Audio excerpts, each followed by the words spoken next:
بسم الله الرحمن الرحيم ولقد ضربنا للناس في هذا القرآن من كل مثل لعلهم يتذكرون قرآنا عربيا غير ذي عوج لعلهم يتقون ضرب الله مثلا رجلا فيه شركاء متشاكسون ورجلا سلما لرجل هل يستويان مثلا الحمد لله بل أكثرهم لا يعلمون إنك ميت وإنهم ميتون ثم إنكم يوم القيامة عند ربكم تختصمون.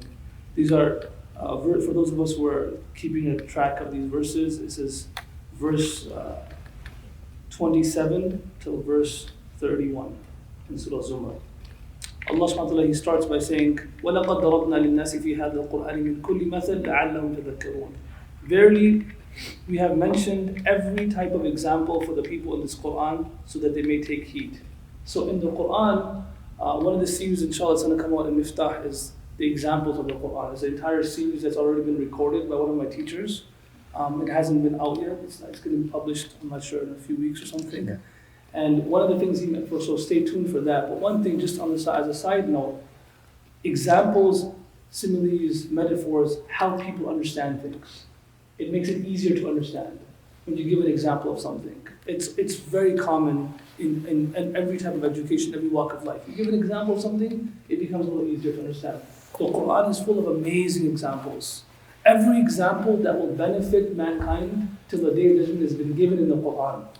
There's so many great examples. And inshallah, when you watch that series or read it, there's not many books on this. There's one book in Arabic that's really good called Amthilatul Qur'an. But many of us cannot even understand and comprehend the writing of it. It's very dhaqim. This series is going to be, it's in English of course, and it's like 8-9 minute videos. Today I'm going to take one example where Allah mentions, this is right here. So Allah says, I've mentioned every example in the Qur'an for people so they can take heed. Qur'an Arabiyan. Qur'an is in the Arabic language. غير ذي عوج. It has no crookedness. It's very, very straight. It has no if, ands, and buts, right? There's no yameen and shimal. It's very concrete. No one can question anything in the Qur'an. لَعَلَّهُمْ يَتَّقُونَ, so that people can fear. Then Allah says the example. ضَرَبَ اللَّهُ مَثَلًا. Allah gives an example. رَجُلًا, of a person. Allah gives examples of two people. رَجُلًا, and this example is relevant to the people of Makkah. But I'm going to give many examples of that makes it relevant for us today. But first I'll translate, okay?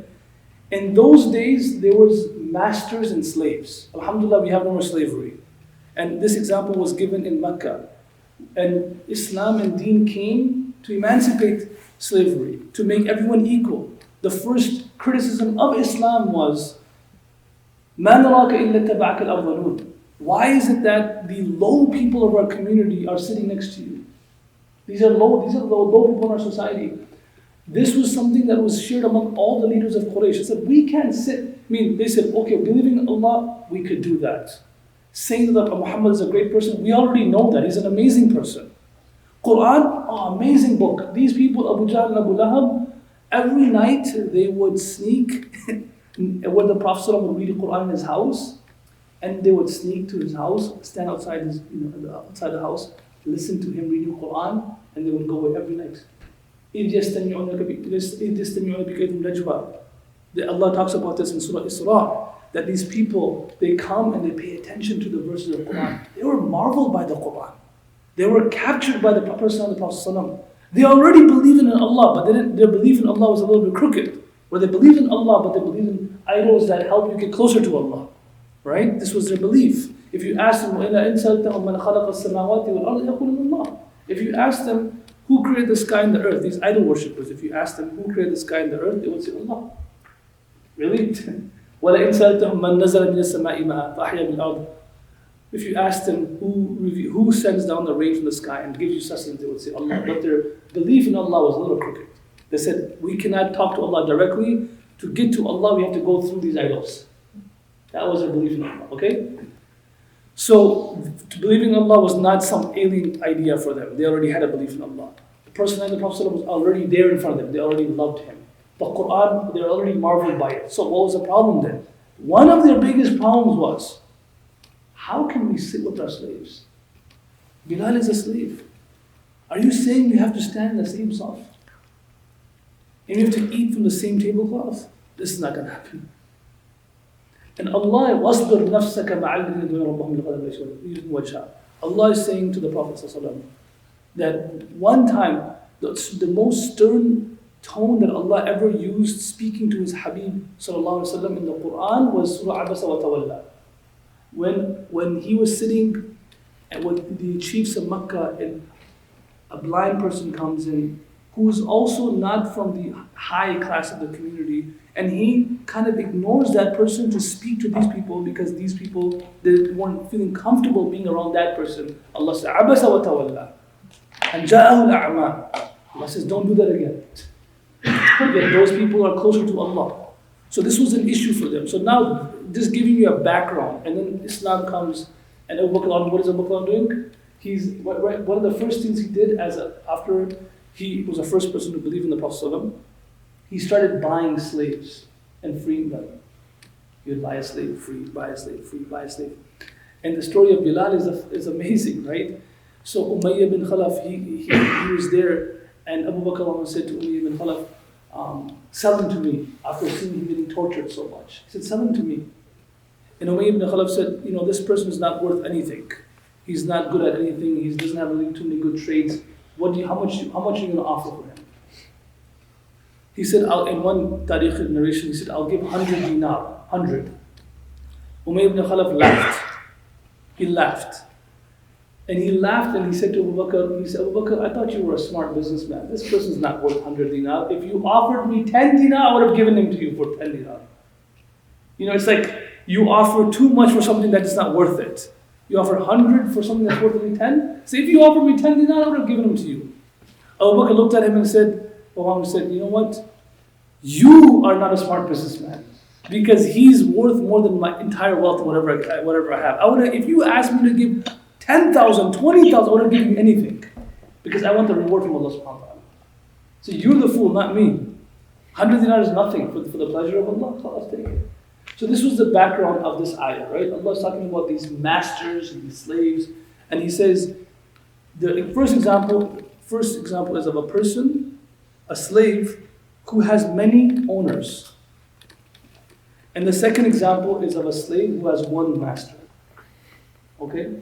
Today's example of that would be a person who's working in one place, so he works from 8 or she works from 8 to 11, for example, at a school, or he or she works at Amazon. But while working there, they're also working at 2 different jobs. So their attention is divided. So there's one person who's working for a firm. During those hours of working for that firm, they're also working 3 different places. I would say, this new phenomenon of multitasking, right?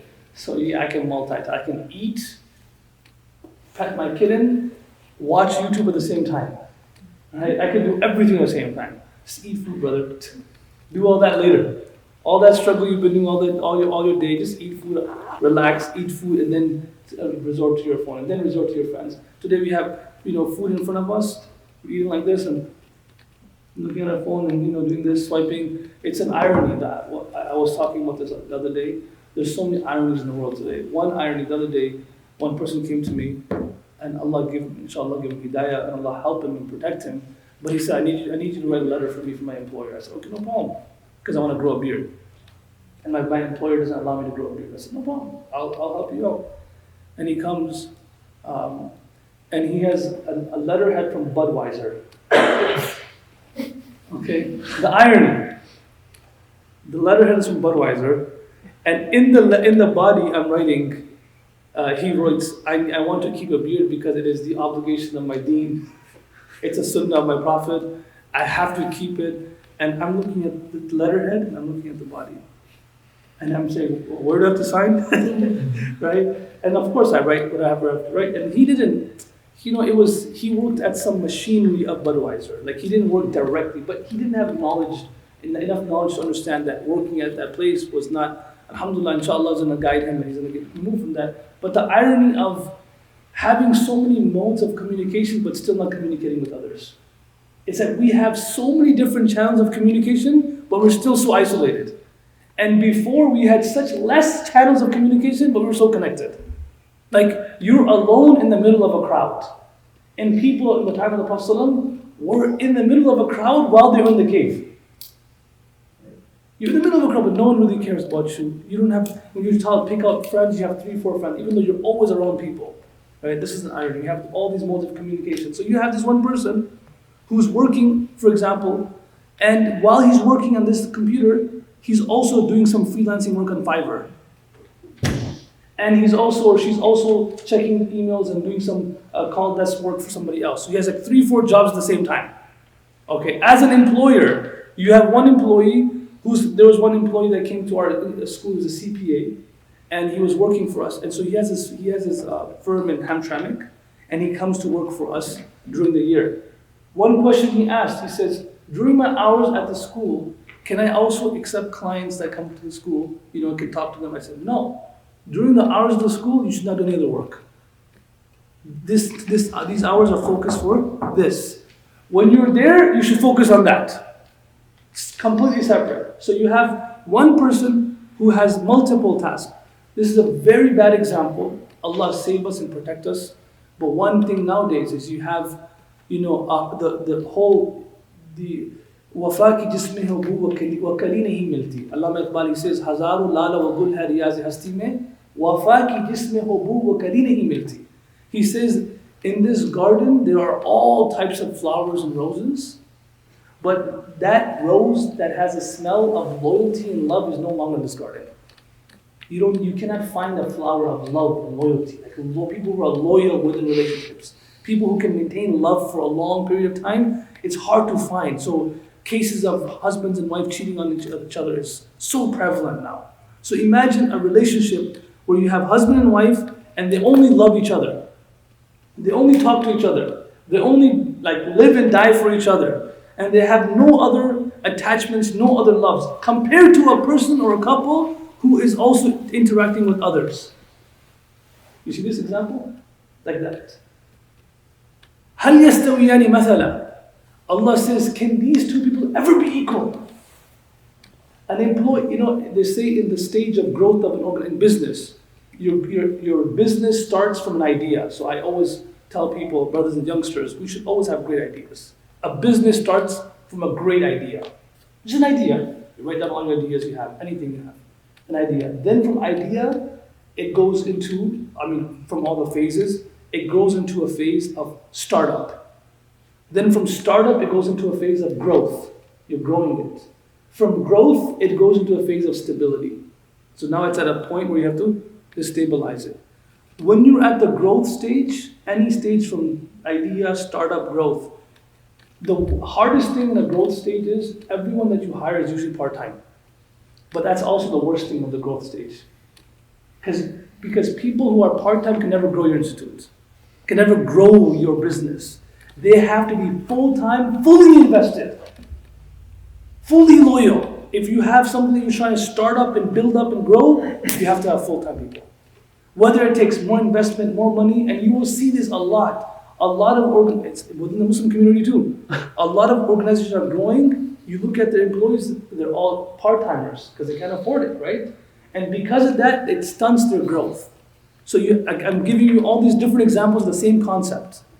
And why is this example given? The example is given because of this. Allah says, a heart that has many different aspirations. You wake up in the morning, and your heart has so many attachments. Attachments of materialism, attachments of this world, attachment to or a thought to impress this person. And you have all these different things in your heart. Versus a heart that wakes up in the morning that's only attached to Allah. Can they ever be equal? Can they ever be equal? And just like an employer would appreciate that employee who's loyal to that employer only and is doing nothing else at that time, Allah appreciates that heart that's only loyal to Him. That heart has nothing else. It's just salim. Salaman li rajul. It's only, salama means free. It's pure. Only for Allah subhanahu wa ta'ala. Nothing else in it. There's a hadith where the Prophet says, Man ja'ala humumahu hamman wahida, hamman akhirah. A person who wakes up in the morning, now, all of you sitting here right now, and the reason why I'm talking about this is because this is something that I'm suffering from too. Because the world we live in today, We have so many different things going on. All right, we have studies, we have exams, we have relationships, we have friends, we have airing out moments, we have shows that we have to watch, we have series to stay in touch with, we have sports teams that we have to follow, we have sports stars we have to follow, we have fashion designs that we have to do, trends that we have to do. We have so many things going on at the same time, and you have to fit Allah in there somewhere. You have to fit Deen in there somewhere, right? You have that person.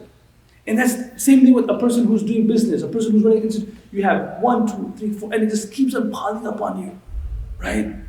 And now you don't know what to do. So what should I do? How do I fix this problem? Is this even a problem? If it's a problem, what's the solution? And Allah is first telling us that, remember, this is a problem. A heart that doesn't have too many attachments, and the only attachment it has is the attachment with Allah and Deen, then what happens? Allah said, the Prophet said in the hadith, that a person who puts all of his other worries and concerns aside, the worry of money, the worry of materialism, the worry of everything else in this world, he puts them all on one side. And he's only concerned with one thing, is that if Allah looks at my life right now, would He be happy with me? You know, every day we look in the mirror and make sure we look good. And usually my way of traveling is, like I always tell the person who's picking me up, my flight is, unless it's a Desi person. Because if it's Desi, I have to tell him my flight arrives half an hour before. So if it's a Desi, then I say, hey, what time is your flight arriving? It's supposed to arrive at 10. I tell him it's 9:30, and he shows up at 10:30. Right? and if it's, I'm just how it works, right? If it's even us were like that. I said at Sheikh Abdul Rahman's wedding that in Michigan we should because in Michigan we have a very diverse community. We have Desis, we have Arabs, so we should have 2 wedding invitation cards. For the 2 invitation cards. All right, it's not for 2 different people. It's for the same person. You know, you can say Abdullah and Aisha are getting married on March 6th, at this place. Same couple, everything's the same. One card should have the right time. All right, 7 o'clock p.m. And the other card should have the wrong time. Right? So the right time should be given to a certain community, because in our community we have like the Arabs or some like the Syrians, mashallah, they're punctual. And French, they're on time. So you give the Arab community the wrong time. You tell them it starts at 8 o'clock. Right? The Syrians. And they'll show up at 8 at that time, and then our Desi community, you give them time, it starts at 6. And then they will all show up at 8. Right? That's what we have to start doing. And this is a great idea. Again, you gotta take it, and it will really work, because we have a problem now. We give the card. We give the card. When Mufti got married, we have mashallah diverse crowd there. So we give cards to very noble people in the community, scholars, Arabs. And it's at 6:45. We got there. They thought the wedding was over. So what's going on here? 6:45, no? And then our crowd, mashallah, piling in like we're champions, like at 8:30. Now, where's the food? Like, brother, just relax. Right?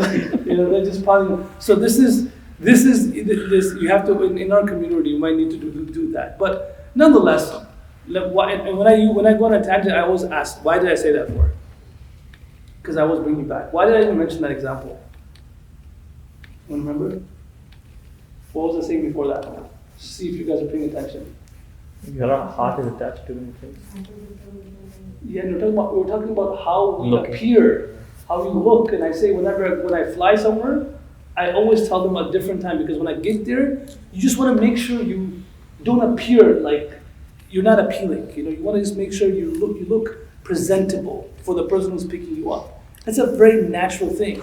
So you look presentable. Now, for example, in a wedding, the bride sitting there, mashallah, she's wearing these expensive clothes, 100-pound jewelry if you're Desi, you can't even walk, right? Right? And you're sitting there. Everyone comes in our weddings. Everyone's looking at her, taking pictures, sitting with her. Mashallah, you look good. You look good. Now, she probably heard 500 compliments today, but the only compliment that really matters to her is her husband's compliment. Now, if he came and he forgot to compliment her, which is what we do a lot, right? All those 500 compliments are on one side, right? And similar is the case the other way too. So here we are, everyone's, oh, mashallah, your hair looks good, your suit's nice, and everyone's saying things, and the wife walks in, Just like, hey, what's going on, buddy? Same old thing. Same old, everything's the same. Trust me, it's not the same. It's not, the one whose compliment matters is what is the most anticipated.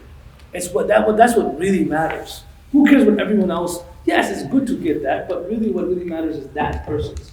The only compliment that matters is Allah's compliment. Right? Really, that's all that matters. All that matters is if when Allah looks at you, is Allah pleased with you? Is Allah happy with you when He looks at you? What's interesting about this is, whenever we travel, if you're a father, or you have nephews or nieces, you travel to Florida, and you see a 5-year-old or 4-year-old that resembles your child. You have 15 kids there, and there's one child who resembles your son, you naturally get more attracted to that child. You're like, oh, how are you doing? Even though it's not your child. You start grabbing, this one looks like Maz. You start grabbing him, you start talking, and they're like, are you okay, brother? Like, the people think, but that's natural. That's very natural. We do this a lot. Like, if you have mothers, my wife does that. She'll just grab a baby. Oh, this is not your baby. Your baby's in the crib. But if that baby reminds her of that baby, and think about this. If there is a servant, for example, there is Maryam living in Canton in 2020, and when Allah sees her, which Allah is seeing us, إِنَّهُ يَعْلَمُ السِّرَّ وَأَخْفَى. He sees us, He knows what we're saying, He knows what the whisper in our heart is, and He also knows that thought before it comes to our heart. Right? وَإِن تَجْهَرْ بِالْقَوْلِ فَإِنَّهُ يَعْلَمُ السِّرَّ وَأَخْفَى. Everything, you say something, He knows. You whisper in your heart or your mind, He knows. The thought before it comes to your mind, He knows, right? So when Allah is seeing this Maryam in 2020 in the city of Canton, and when He looks at her, she reminds Allah of Maryam alayhi salam, a servant who Allah loves so much. Allah will have more affection for that person. Right? Allah will look at this person with more of an eye of mercy and grace. Allah sees a person named Abdullah in 2020 in America, and this person is walking and talking and lifestyle resembles his Habib Rasulullah. Don't you think Allah will look at him in a better way? In a more affectionate manner, more graceful manner, with an eye of mercy. And then I gave you an example of that mother and child, that even though that child is not hers, but if that child reminds her of her child, is a different way of dealing with that child. You see? So similar is this case where now we're always looking at how to be presentable, how to look better, how to appear better. And here we hear Allah saying in the Qur'an about these two hearts. Now these different attractions and different commitments we have in our heart, the Prophet said in hadith, مَنْ جَعَلَ هُمُومَهُ هَمًّا وَاحِدًا. A person who puts all of his other concerns on one side, and he only has one concern, is the concern of Allah. What does He think of me? Allah said, the Prophet said in hadith, كَفَاهُ اللَّهُ الْمُمَّ كُلَّهُ, that Allah will suffice him for all his other concerns. All those get taken care of. That's 100% sure they get taken care of.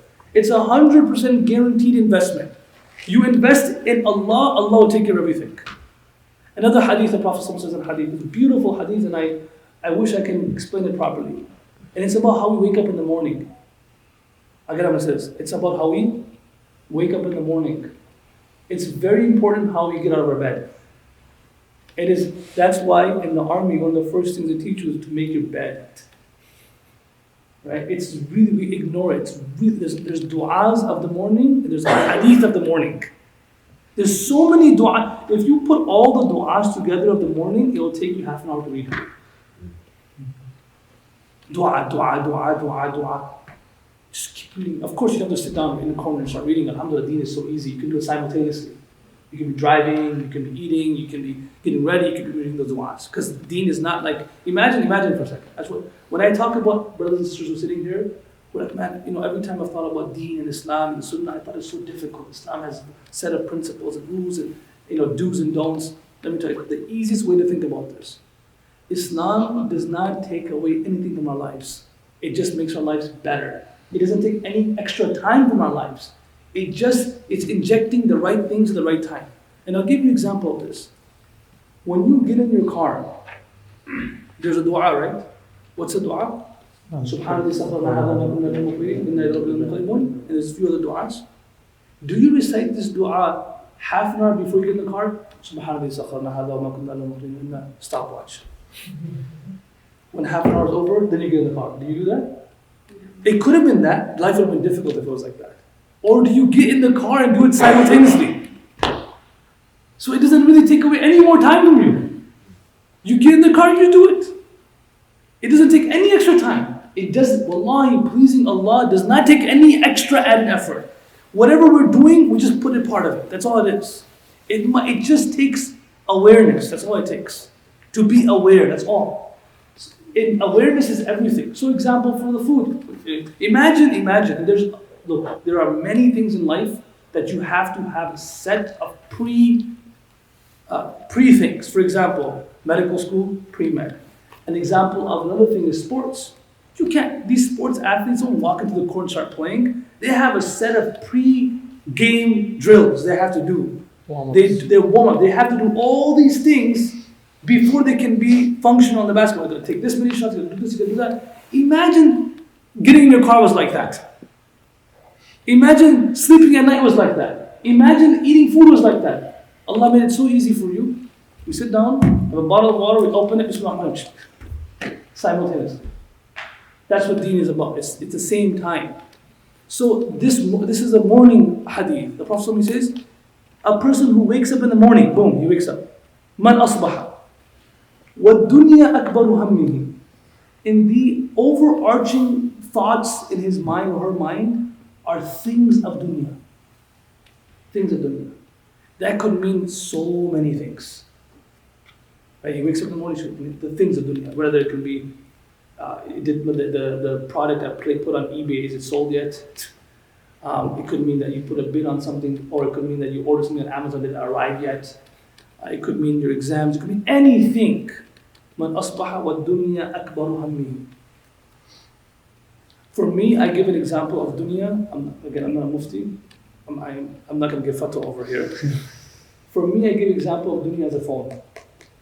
Okay? Phone. And I don't think I'm overstepping the hadith. Na'udhu billah. This is because the phone is I'm not saying I have a phone. There's nothing wrong with the phone. But a person who wakes up in the morning and one of the first things he or she does is pick up their phone. You understand? Well, that's what I would say what dunya akbar hammihi means. One of the first things. Think about how different it is in life today. There was no phones 30, 40 years ago. What would be the first thing someone does when he wakes up in the morning? Parents, the first thing they would do when they wake up in the morning, husband and wife, kiss the wife's forehead, go kiss their kid's forehead, see if they're okay, wake them up for something. There was no phones. Right? Wallah, you don't understand. There was a kid, 15-year-old kid. He told me the last time his father kissed him goodnight that he remembers is when he was 6 years old. How could you be so unaware? Going to if you have children, even if they're 1, 2 years old, 3 years old, it is so important, because they're kids. Don't think that for some reason they're going to love you anyways. That's not true. Love is something that's developed, that's nurtured, that's you have to invest in. Because the word muhabba comes from hab. What does hab mean? Seed. How do you plant a tree? Take a little date seed, dig the ground, the soil, you gotta make sure it's fertile, you gotta plant it deep within the soil, you gotta water it, you gotta make sure enough exposure to the sun, you gotta make sure it's the right environment, and then after all these things, then you get this tree. It's not that you just have this baby boy here, baby girl here, or you have your husband, wife here, everything's lovey-dovey, hunky-dory, everyone's gonna love each other. That's not how it works. You have to invest in it. You have to do work. And one of the easiest ways of investing in it is, Yusuf, I love you. You're every day at night time. Wake in the morning, I love you. It's not hard. But people are so unaware, they don't do that anymore. They don't do that anymore. They do not do that anymore. We just don't do it anymore because we're unaware of our surroundings, and we come home and we're on the phone. We have so many other thoughts in our mind. So even though we're present, we're absent. Even though we're right in front of you. I say Americans, I've learned this really. I had to learn it over time. So don't judge me. We are professionals at this, especially kids, youngsters. I'll look at him in his face while he's talking to me, but I won't pay attention. We learned that from school, you know that, right? We still look at a professor like this. He's like, yeah, and tech biology, this and that. And we're somewhere else. We took a free flight all the way to Mexico. Like, we're gone. And we're looking straight at him. Before it was like we have to look down, we have to get in the zone to think of something else. Now we can look straight at the guy's face. Right? We have to look straight at him or her and just, oh yeah, we're just somewhere else. I learned this too. I'm a professional at this. Because people will come to you, and the thing about us with marriage counseling and stuff is there's a lot of irrelevant things to talk about. A lot of irrelevant things. Yeah, so 30 years ago I made tea for my husband and he didn't like it and this and that. And they go on and on and on. And there's only a few things that you have to take from that. So now you cannot, it's so difficult to pay attention to every single word. So you look at, okay, and sometimes you take the iPad out, okay. All right, and you're just okay, but you're like somewhere else, Okay, mashallah. Now let's talk now, right? So here we are. That is just wake up in the morning, and I said this phone as an example, right? Wake up in the morning, and a person who picks up his phone as the first thing, جَعَلَ اللَّهُ فَقْرَ بَيْنَ عَيْنَيْهِ. Allah stamps poverty between this person's eyes. Stamps poverty. Doesn't matter what this person is going to do, he or she, even though they might have the most money, but they will always feel poor. Always feel poor. They will always feel that they don't have something the other person has. They will always feel like that. It's such an irony. I have friends, people know that I'm like cars and Beamers. I have friends who have amazing cars. The world would love to have those cars, but they're in such a bad state of mind because they know someone else has a better car than them. That person has better headers, better supercharger, better this, better that. Questions after. I'll come to you after. So they know this, and they just in that state. So جَعَلَ اللَّهُ الْفَقْرَ بَيْنَ عَيْنَيْهِ. This person is, in the Shaykh Sulaiman says it the best. He says the modern day poverty is in the midst of affluence, a person is in need. It's modern day poverty. In the midst of affluence, you are not happy. You got everything, just not happy. Right? That's جَعَلَ اللَّهُ الْفَقْرَ بَيْنَ. Right? Bain Aini means it's always where. Bain Aini means wherever you go, it's there. You can't escape it. This one is even more crazier. وَشَتَّتْ عَلَيْهِ شَمْلَهُ. Is there a napkin here? There's not a napkin. I'll show you how it works. شَتَّتْ عَلَيْهِ شَمْلَهُ is you take. Can I get a piece of paper? I want to demonstrate what it is so you understand what شَتَّتْ عَلَيْهِ شَمْلَهُ means. Okay. You take this piece of paper. If I drop it on the floor, like this, and I tell someone to pick it up, it'll take him not even a second. Here it is. You take the same piece of paper, and you put it through a shredder, and you shred it into pieces, and then you throw it all over the room. It's going to take you much longer to pick those papers, and you might not even be able to do it. There might still be a particle here, particle there, particle there. Allah says that. So Allah says that those matters of your life that were so easy to get, I shred them for you. So now you're going from here to here, north, south, west, east, this state, that state, but your affairs are not getting done. So busy. The one word that I have a pet peeve with, busy. Busy, man. What happened? I was busy. Really? My son, I gave this example before. My son, I picked him up from school when he was 6, 7 years old. I said, Yusuf, how's your day today in school? Abuji, busy. I almost fell out of my seat. What? He said, yeah, busy. I said, well, okay. What'd you do? Abuji, today was math class, and then he stretched every word. Math class, and that's what we do in real life. We stretch everything. Yeah, I got homework. And we stretch it. Okay?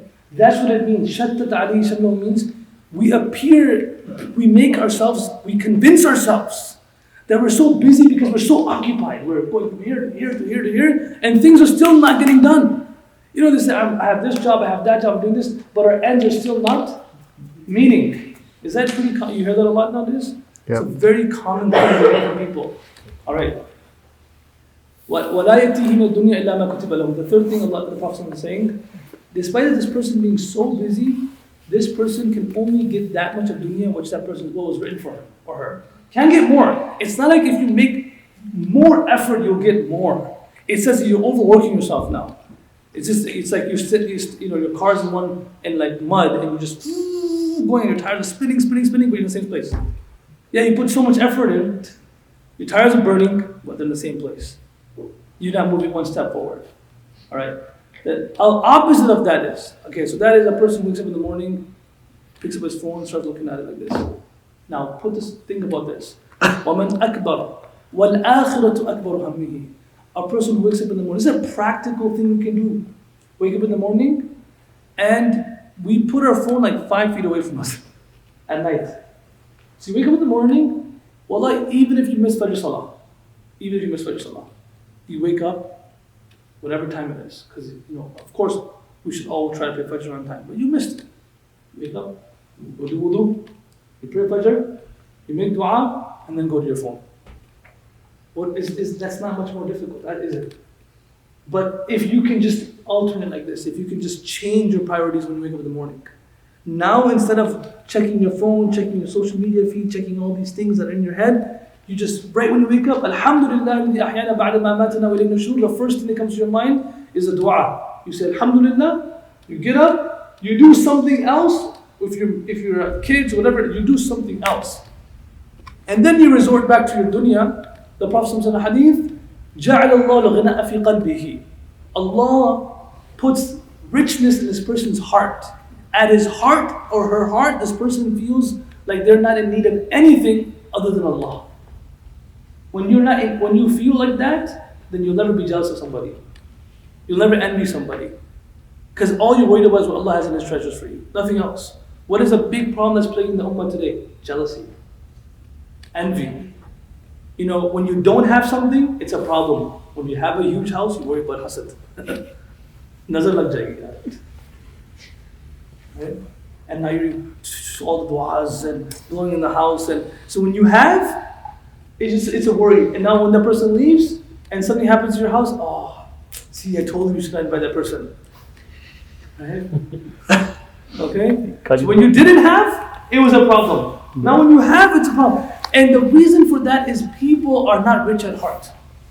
They're not rich at heart. غِنَى فِي قَلْبِ. Allah puts, إِنَّ أَغْنَى الْغِنَى غِنَى الْقَلْبِ. The best affluence is the richness of the heart. If Allah makes you in your heart content, that's the best treasure to have. It's the best commodity to live with.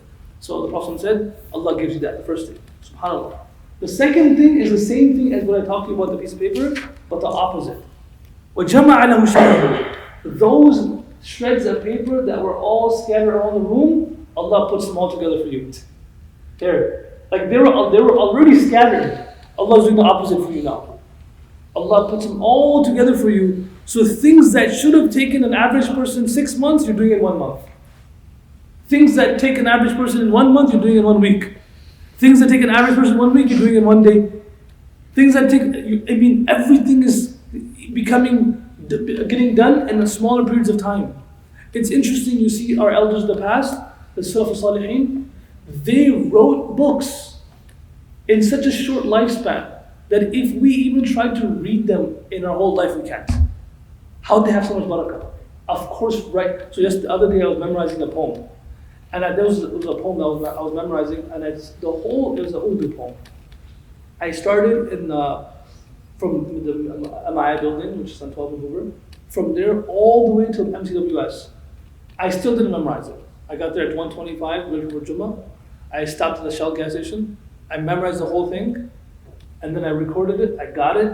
Now it was like 1:39, 1:40. Now it was an Urdu poem, and one student was with me who didn't speak Urdu. He was sitting next to me. He had no idea what I was doing. I told him, on the way back, I'll take care of you. Go to eat, everything, but forgive me. I need this time to memorize something. It was on my daily agenda. I gotta do this. He says, no problem, Sheikh. We get there. So he has such an innocent question. He said, Sheikh, man, it took you almost 45 minutes or an hour to memorize this. How long do you think it took the person who wrote the poem? I said, you know what, man? That's such a good question. That's a poem. You don't just sit there and start writing it. Why This person, it takes him hours, and now you're taking an hour to memorize, and this person has books and books of poetry in such a short lifespan. Allah put barakah in their life. That thing that could have been, that should have been done by an average person, this poem he should have been done in a whole month, Allah put in their mind in 3 minutes. 1 hour, they're done, khalas. Let's move on. They're getting a lot done with less. And we're getting nothing done with a lot. Right? It's the opposite. So جَمَعَ لَهُ شَمْلَهُ. Allah puts things together. وَأَتَتْهُ الدُّنْيَا وَهِيَ رَاغِمَةٌ. And dunya and things of dunya come to this person, even though this person does not even need it. Allah keeps on presenting this person with more and more and more. And the reason why Allah presents this person with more and more is because he or she keeps on spending it. Spending. It's more here. It's not for me. I'm just, إِنَّمَا أَنَا قَاسِمُ اللَّهُ يُعْطِي. The Prophet said, I am merely just a distributor, and Allah is the giver. I'm just distributing here. And Allah is giving, but I'm just distributing. And we become that person now. We're just distributing on behalf of Allah. Allah gave me this, it's not mine, I'm just a distributor. Now, a distributor never thinks it's his. Right? It never has pride because it's not yours. It doesn't belong to you, it belongs to Allah. Right? So you always have that in the back of your head. This is not mine, it's for you, this is for you. My time's not mine, it's a gift from Allah, it's for this person. My energy's not mine, it's from Allah, it's for this person. And you start distributing all the resources you have. Imagine you live life like that. So this ayah is an example of that person. A person whose heart has so many different attachments, and a person whose heart has very less attachments. They can never be equal. They can never be equal. And I'll mention a few more quotes and we'll conclude. One great scholar, he said, فَرِّغْ قَلْبَكَ مِنَ الْأَغْيَارِ تَمْلَأُهُ بِالْمَعَارِفِ وَالْأَسْرَارِ. Empty your heart. Any utensil, like if this utensil right here, this bottle right here, before I can add something into it, I have to empty this. If a utensil is filled with something already, you cannot add something to it. You have to take everything out first and then add something new into it. So similarly is the heart. Allah cannot enter a heart which has so many other things in there. You gotta empty it first. You gotta clean it out. You gotta clean the house out before we have this. In our homes, I'd say basically again, we have so much clutter, right? Before we can, it's unbelievable. Even when we move, we don't need it. Oh no, one day it'll come to use, right? And you haven't seen that in like 20 years. Just before you can remount, you gotta empty things out. You gotta get new furniture. You gotta move the old furniture out. Same thing with the utensil. Before you can add something, remove that first. Same with the heart. We go to Medina and Mecca, but the heart's already full with other things. Once I was in Medina, when I was on Hajj, I walked into the restaurant for breakfast one day after Fajr Salah. I was blown away. Allah knows I'm not judging anybody. I came to the hall. 90% of the youth that were there for Umrah in our group were all on iPads or phones like this. They were like, some people were stationed there like on bottles like this. Yeah, perfect. No, perfect. No, this. And they're all around the tables, all around the buffet, like the 5-star hotels have big buffets, there's a huge hall. They were watching a boxing match. There's a famous boxing match, they were watching it. I said, SubhanAllah, how did you even remember there's a boxing match today? Here in Medina. You should forget about everything. If you want to benefit from the anwar, the nur of Medina and Mecca, you should forget about everything. You know, the Prophet ﷺ, he was a person there's a hadith of Mu'adh bin Jabal, that he says, I was walking with the Prophet ﷺ, and there's many different hadith about this. And all of a sudden the Prophet ﷺ stops and he does sajda. And just a few moments before they were walking together, and all of a sudden he stops, he gets a wahi, he falls in sajda. And Mu'adh bin Jabal, he says, the sajda became so long, I thought he passed away. Then he gets up. I said, so I thought you passed away, what happened? He says, Allah told me something today, that whoever says durood upon me, Allahumma salli ala Muhammad, upon me, Allah will send durood upon that person. Allah will bless that person. So this is such a great ni'mah Allah has given me, I was doing shukr for that. So I was doing sajda. Before he was able to respond, he says, who are you? He forgot who the person was. Because for that one sajda, he emptied his heart. He had to have that person reintroduce himself. I am this person. Sometimes Aisha would come at the tahajjud time to the Prophet ﷺ. He would be praying tahajjud and she would come to do khidmah, presents water or something. And he would say, Man? He says, Aisha. Aisha who? Your wife. Who? The daughter of Abu Bakr. Oh. Completely free of everything. Today, we're in salah, but everything's with us. Everything is with us. And these people, farrigh qalbaka, they were like that, that's what they were professional at. Emptying, they knew how to get in the zone. So emptying your heart, he says, farrigh qalbaka min al-aghyar. Empty your heart from things of other attachments, other things other than Allah. Then your heart will be filled with the recognition of Allah. Be filled with it. If you cannot empty it, then there's no space for Allah in there.